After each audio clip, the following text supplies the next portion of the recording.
नेपाल में हिंसा हुई, आगजनी हुई, जिसकी लगातार अपडेट और तस्वीरें हम आपको दिखा रहे हैं, लेकिन उसका असर भारत में भी अब दिखने लगा है। दरअसल उत्तर प्रदेश में नेपाल से सटे जो इलाके हैं, जो सीमावर्ती इलाके हैं, वहां पर दुकानें बंद हैं और दुकानें अगर खुली भी हैं तो ग्राहक नहीं आने की वजह से दुकानदार बेहद परेशान हैं।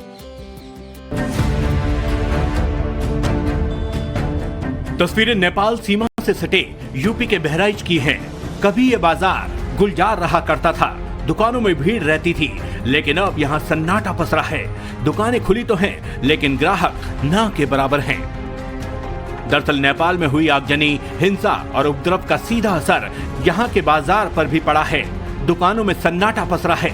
दुकानदार हाथ पर हाथ रखकर मायूस होकर खाली बैठे हुए हैं। अब दुकानदारों को अपनी रोजी रोटी की चिंता सताने लगी है। नेपाल सीमा से सटे भारतीय बाजार रुपईडीहा के दुकानदारों का कहना है कि उनकी 90% बिक्री नेपाल के ग्राहकों पर आधारित है। हर रोज रुपईडीहा बाजार में हजारों की संख्या में नेपाली ग्राहक आते हैं, लेकिन अब सन्नाटा पसरा हुआ है। हालात बहुत खराब है, सुबह से कोई कस्टमर भी नहीं आ रहा है, कल रात से ही बॉर्डर भी बंद है।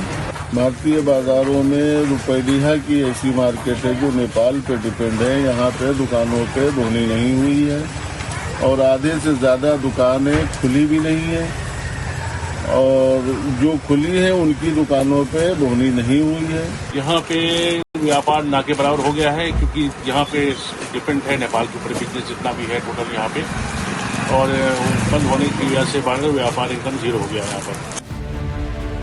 सिर्फ यही मार्केट नहीं, अगर समूचे उत्तर भारत की बात करें तो बनबसा, गौरीफंटा, रुपईडीहा, बढ़नी, सोनोली सहित आधा दर्जन से ज्यादा ऐसे बाजार हैं जिनकी कमाई नेपाली ग्राहकों से होती है। पर अब नेपाल की बिगड़ी व्यवस्था की वजह से सारा कारोबार ठप है। इन दुकानदारों को भी नेपाल में हालात सामान्य होने का इंतजार है।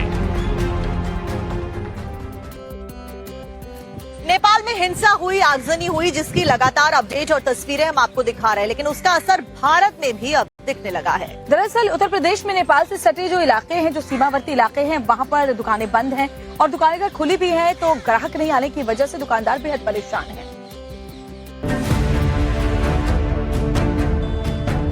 तस्वीरें नेपाल सीमा से सटे यूपी के बहराइच की हैं। कभी ये बाजार गुलजार रहा करता था, दुकानों में भीड़ रहती थी, लेकिन अब यहाँ सन्नाटा पसरा है। दुकानें खुली तो हैं, लेकिन ग्राहक ना के बराबर हैं। दरअसल नेपाल में हुई आगजनी, हिंसा और उपद्रव का सीधा असर यहाँ के बाजार पर भी पड़ा है। दुकानों में सन्नाटा पसरा है। दुकानदार हाथ पर हाथ रखकर मायूस होकर खाली बैठे हुए हैं। अब दुकानदारों को अपनी रोजी रोटी की चिंता सताने लगी है। नेपाल सीमा से सटे भारतीय बाजार रुपईडीहा के दुकानदारों का कहना है कि उनकी 90% बिक्री नेपाल के ग्राहकों पर आधारित है।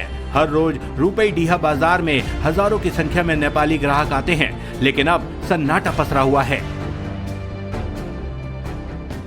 हालात बहुत खराब है, सुबह से कोई कस्टमर भी नहीं आ रहा है, कल रात से ही बॉर्डर भी बंद है। भारतीय बाजारों में रुपईडीहा की ऐसी मार्केट है जो नेपाल पे डिपेंड है। यहाँ पे दुकानों पे बोनी नहीं हुई है और आधे से ज़्यादा दुकानें खुली भी नहीं है, और जो खुली है उनकी दुकानों पे बोनी नहीं हुई है। यहाँ पे व्यापार ना के बराबर हो गया है, क्योंकि यहाँ पे डिपेंड है नेपाल के ऊपर बिजनेस जितना भी है टोटल यहाँ पे, और बंद होने की वजह से बाहर व्यापार एकदम जीरो हो गया है यहाँ पर। सिर्फ यही मार्केट नहीं, अगर समूचे उत्तर भारत की बात करें तो बनबसा, गौरीफंटा, रुपईडीहा, बढ़नी, सोनोली सहित आधा दर्जन से ज्यादा ऐसे बाजार हैं जिनकी कमाई नेपाली ग्राहकों से होती है। पर अब नेपाल की बिगड़ी व्यवस्था की वजह से सारा कारोबार ठप है। इन दुकानदारों को भी नेपाल में हालात सामान्य होने का इंतजार है।